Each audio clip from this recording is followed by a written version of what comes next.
My name is Esther and I'm from Rwanda. I was born in Kampala, Uganda, and later my parents at a young age moved to Rwanda, where I live now. So my life growing up was mostly centered on my community and my church and our little farm that we live on in Rwanda.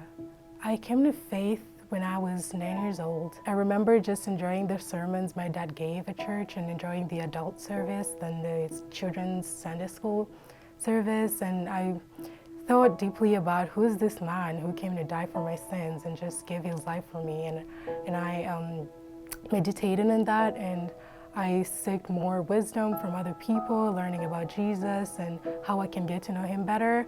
And then I decided to be baptized to confirm my faith. But unfortunately, my parents denied my baptism request because I was very young and they thought I didn't know what I was doing. So I wrote a letter to my grandfather, who is also a church planter in a different part of the country. And I wrote a letter to him saying that I knew Jesus and that I wanted to get baptized. And he asked me a series of questions and everything. And then he talked to my parents about it, and then I got baptized. I've seen God work many different ways in my life.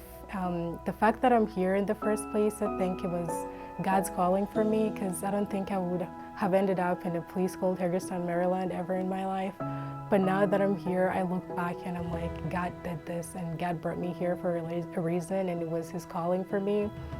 I think being in this school, I was able to mature as a person and be responsible for my actions, learn how to make decisions, and just grow and become independent without my parents, I think. And also I would say I was able to learn a new language that I'll probably be using for the rest of my life, and that's something I really looked forward to. I really wanted to learn English, and I think it was possible because I came here. Preparing for college was, I think it would have been very tricky without help from my counselors. I think they helped me go through with every step. They counseled me about the SAT prep process, the college application process.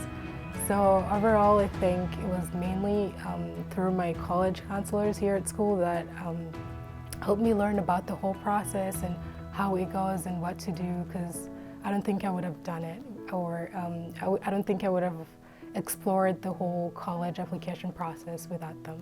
In the future, I hope to go to college and hopefully go to medical school, because I would like to work in the medical field back in Rwanda and the countries around Rwanda, especially in like the tropical areas of the world.